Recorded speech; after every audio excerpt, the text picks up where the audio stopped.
So you're here. You're in the shift. We used to speak to you all about the shift as if it were a future event. And at that point, it predominantly was. We're going back a few years here now. You are accelerating through your shift in consciousness. And it's becoming clearer and clearer to you right now that there are really two factions working on your world. There is the group of you that recognizes once those who are most vulnerable are cared for, everyone is cared for, you are all cared for. Then there is the other group who just wants what they want for themselves. That's it from our perspective. It's really that simple.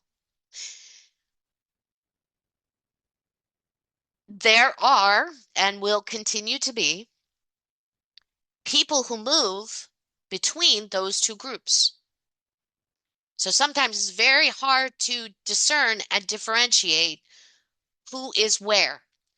And the reason you can't always tell is because their personal evolution, transmutation of their own trauma, and integration of their higher self into the density of their lower chakra system stops at a certain point. So you may hear these amazing words from other beings, other humans out there that cause you to think in that moment, wow, they're really engaged with this idea of oneness and collective cooperation and the flow of unconditional love, unconditional receiving, giving, and receiving, and that there is more than enough and more abundance for all. And then, as you listen a bit more closely, they will give contrasting information that says something like, well, each person is responsible for their own thing, right? So you don't need to worry about some of the horrors playing out because that's not your personal reality. And that right there is where you see the limitation in their own integration of their higher self. They're embodied in their upper chakras, they're missing embodiment in the lower chakra. Because when your higher self slash fifth dimensional consciousness is more embodied in the lower chakra system, you operate in an embodied state towards a physical manifestation of oneness, meaning full physical recognition that you are all one, that we are all one, that if one is suffering, we are all suffering. So this is just something to pay attention to around you in this community specifically, also in yourself. Where's your limitation here? Because you're all going to have that, right? You are all going to still come up on moments because you are all works in progress, all on this lifelong healing journey where your fear or your anxiety gets activated and suddenly your attention goes fully to yourself. You can feel your walls coming up, shutting down. Suddenly, any generous energy that you typically run throughout you, whether that be an emotional generosity, a financial generosity, a physical generosity, intellectual generosity, stops completely. You're shut down. You're just focused on yourself, right?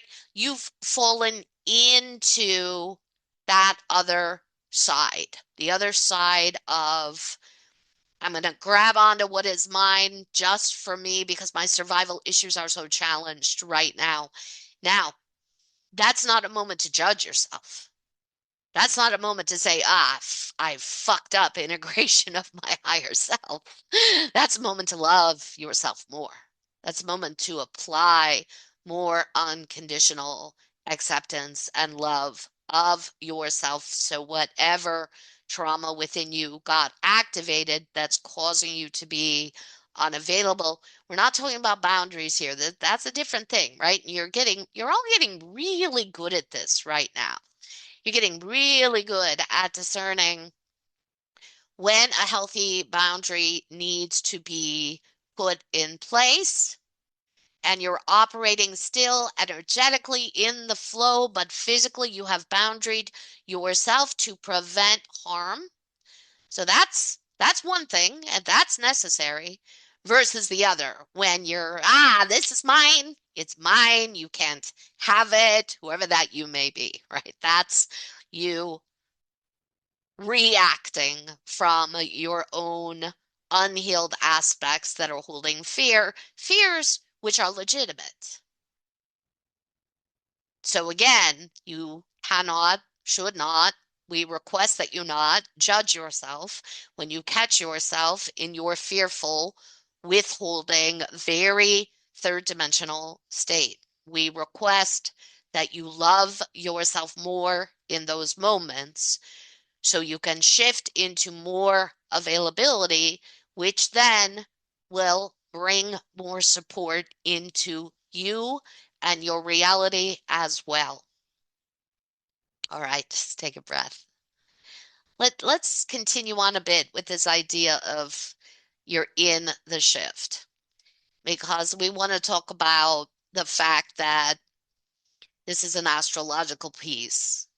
As of about a week ago, you experienced the last of your outer planets to change signs in this very dramatic event of all of your outer planets, Uranus, Pluto, Neptune, Saturn, and Jupiter changing signs all within a matter of 8 months. Now, that happened last year, that 8-month window. A couple planets bounced back to where they'd been, but now every planet has taken up residence in its new sign. And even though we included Jupiter in that grouping because it is an outer planet, it's the closest of your outer planets. So Jupiter changes signs once a year. It's not unusual for Jupiter to move signs. It is unusual for Uranus, Pluto, Neptune, Saturn, and Jupiter all to change signs very close together. The outer planets, again, help you create your structures, your collective reality, your collective understanding of your systems and how you operate here. Your inner planets, Mars, Mercury, Venus, yeah, you can include the sun, the moon, Earth. These are all very personal experiences. One of the things you have coming up ahead now to help personally stabilize yourself as you're adjusting to the magnitude of all of this celestial influence so radically changing in the big picture is you have your sun in Taurus. Mercury is moving into Taurus this month, and you're going to have a new moon in Taurus on May 16th.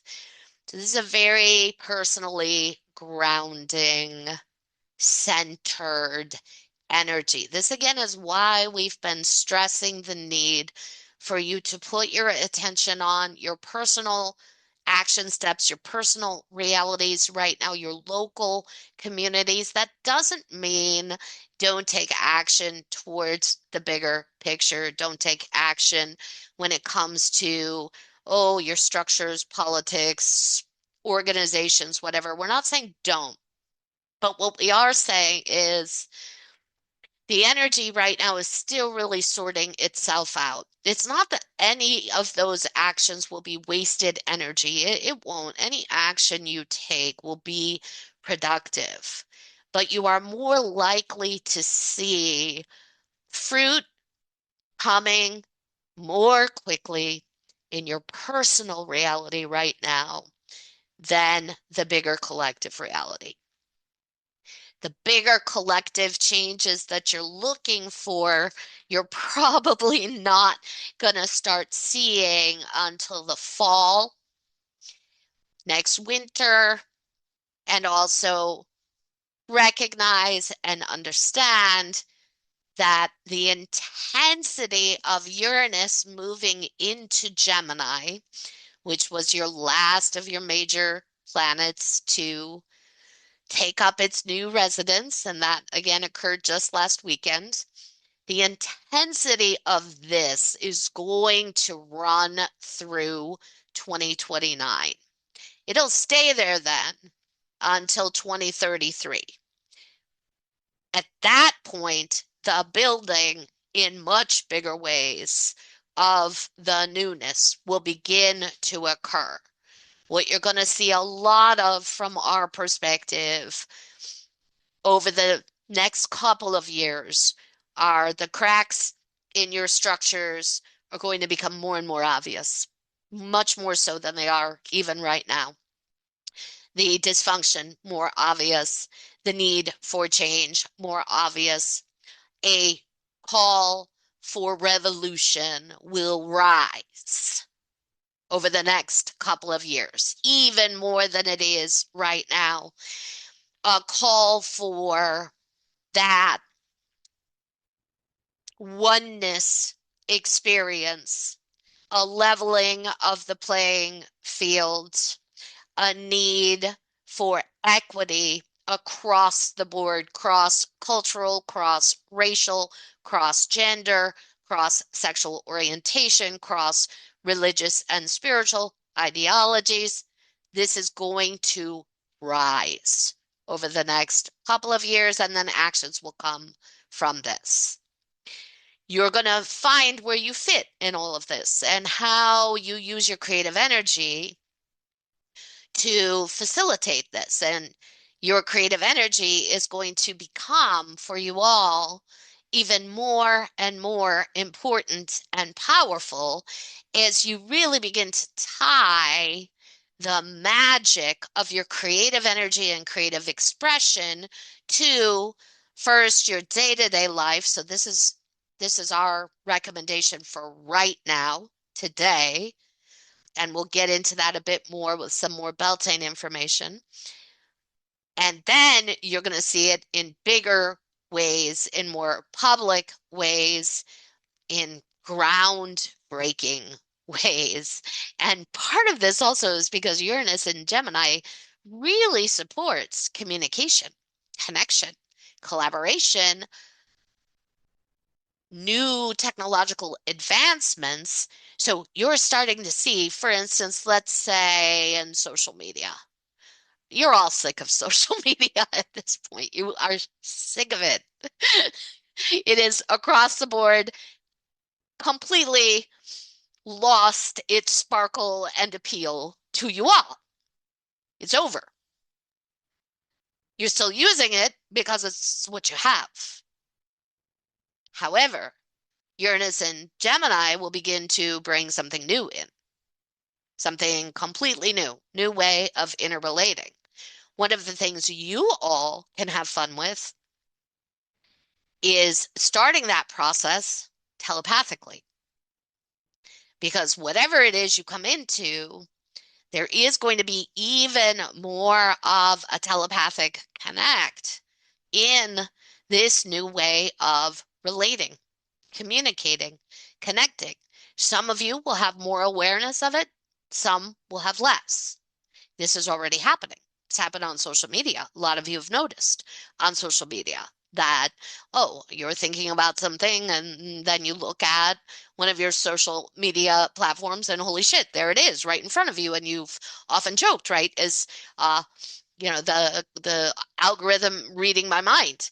Now, yes, some of it is algorithm picking up on things that you have typed or said out loud with a microphone near you, but some of it is not. Some of it has been a telepathic exchange that you experienced. And what it was in part was you intuitively seeking that information and then intuitively landing upon it because psychically you could feel it coming.